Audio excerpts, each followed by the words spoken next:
Hi, everybody. For those of you who didn't join us the last couple of days, I'm Mark DeCourcy, the Senior Vice President of the U.S. Chamber of Commerce Foundation. In the next session, we're going to talk about technology and its role during this pandemic. Whether you're a business owner, a student, a family, we all relied on technology and the power of it to discover new information about the virus, bring us into connectivity with each other, and to continue our daily lives in this ever-changing reality. And digital platforms like YouTube have been crucial, not just for disseminating information, but to make sure that diverse voices are heard. And that's why I'm so delighted today to be joined by Malika Saada-Saar. She is the global head of human rights at YouTube, and she's got an impressive resume. She's been a human rights lawyer and advocate. She brings years of experience fighting for important issues from gender-based violence against women and young girls to human trafficking in children. She's been there fighting the good fight. She was named one of the 150 women who shake the world by Newsweek and the Daily Beast, and President Obama appointed her to his HIV/AIDS commission. Malika, thanks for joining us. Thank you. It's lovely to be with you. Well, Malika, I know that the viewers are wondering, global head of human rights, not every company has that role. Could you explain to us why YouTube decided to create it and your journey to it? Yeah, well, let me begin with my journey to it, because with all due respect, I did not become a human rights lawyer to go and work at Google and YouTube. I did human rights law because I believed in being able to do work from a legal perspective for human rights, for social justice. And I came out of law school with that commitment and did over 15 years of human rights work around issues of gender-based violence, criminal justice reform, racial equity.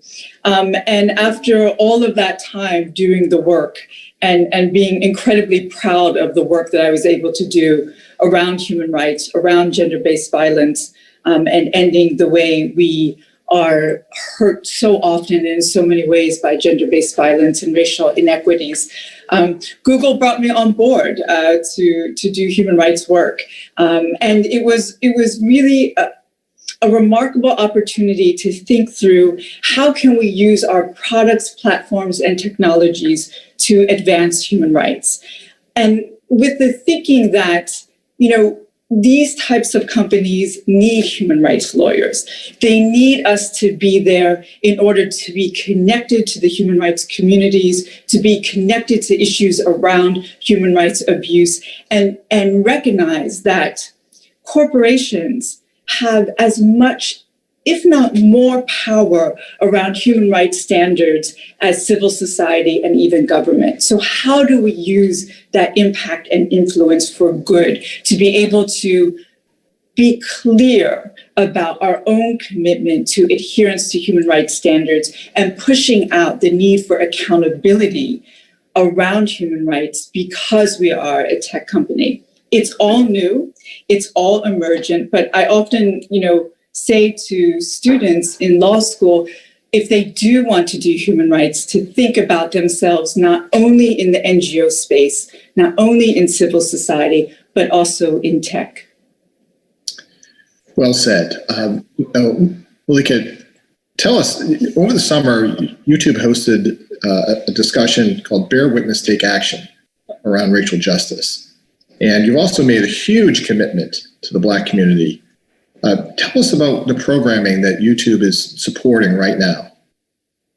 So it's $100 million commitment to racial justice, and it is the Black Voices Fund. And the idea, the commitment of the Black Voices Fund is to center Black artists and creators, as well as to tell the stories and narratives of racial justice. This is a 3-year commitment that we intend to leverage our existing commitment to Black artists and creators and think through more, how are we part of this dynamic moment in the country, this unprecedented moment around grappling with our history around racial inequity, and the moment that we are in to be able to be part of forming a more perfect union, to work towards racial equity, to work towards racial justice. And YouTube absolutely has a role in that and a commitment to that. We are doing that as part of the Black Voices Fund in centering Black artists and creators and racial justice stories. But we are also doing it through Bear Witness, Take Action, which is, I think, an opportunity to be able to tell the story of this movement in real time through the voices of creators, through the experiences of those who are the community organizers and the leaders of this racial justice moment, and recognizing that so much of the catalyst around the movement was a very brave young girl, Darnella Frazier, who took her smartphone and captured the murder, the lynching of George Floyd. There is a real way in which technology forced us to bear witness to this moment. And that moment that we were able to witness, that horrible moment that we did witness, really has been the catalyst for an unprecedented movement. So we see the connection between technology and the movement, and we recognize our responsibility in it. And I think we would all agree that technology can be a force for good, and YouTube is certainly leading the way in that respect. Now, we've got several hundred companies and nonprofits who are viewing this program, this conference, over these last 3 days.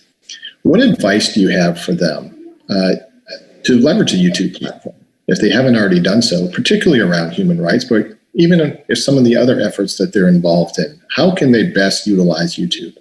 Yeah. So, one of the things you get told as a human rights lawyer is that you have to document. And why do you have to document? You document the abuse so that the world may bear witness. And I think being able to use the YouTube platform to be able to bear witness and tell the stories of human rights abuses, as well as human rights victories, is very critical. And let me give you one example of how we've done that in partnership with the NGO community, because the work that we do in this space is very much in partnership with NGOs. So we did a project called Project Witness, another part of how we want to emphasize the notion of witnessing.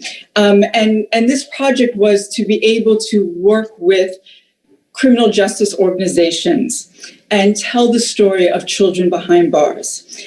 And we told that story of children behind bars through the technology of virtual reality. So how we use VR to actually have the experience in first person of being a child behind bars, and the particular ways in which you can use VR to actually feel as if you are a child, because you can dwarf the perspective and everything around you feels big. And that's what we did. We used that kind of technology, and in partnership with the NGOs, worked with those who had the lived experience of being incarcerated as children to be able to tell that story with the full reach that YouTube has. And I think it's that kind of example of how YouTube can work in partnership with NGOs to tell the stories that we don't usually hear around human rights abuses, around the urgent need for change, whether it be children behind bars, as we did with Project Witness. We also just did a campaign with domestic violence advocates during the pandemic of I See You, working with these DV advocates to be able to use our platform to let others know who are impacted by violence during the pandemic that there are places that they can go to for help and support. I think that is a testimony to how we have a responsibility as a platform and an opportunity to be able to give voice to these movements for change and for social justice. Well, Malika, we've got less than a minute left. What is next for YouTube? What is the next big thing?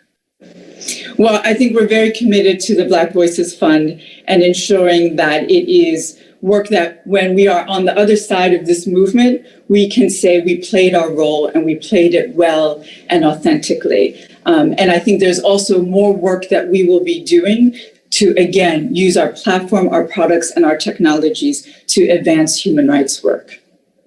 Well, you're a model for the industry, Malika, YouTube, and I'm hoping other companies say we should be doing and following suit because YouTube is certainly leading the way. Malika, thank you for this insightful conversation. Thank you for what you're doing to advance human rights and all the efforts at YouTube.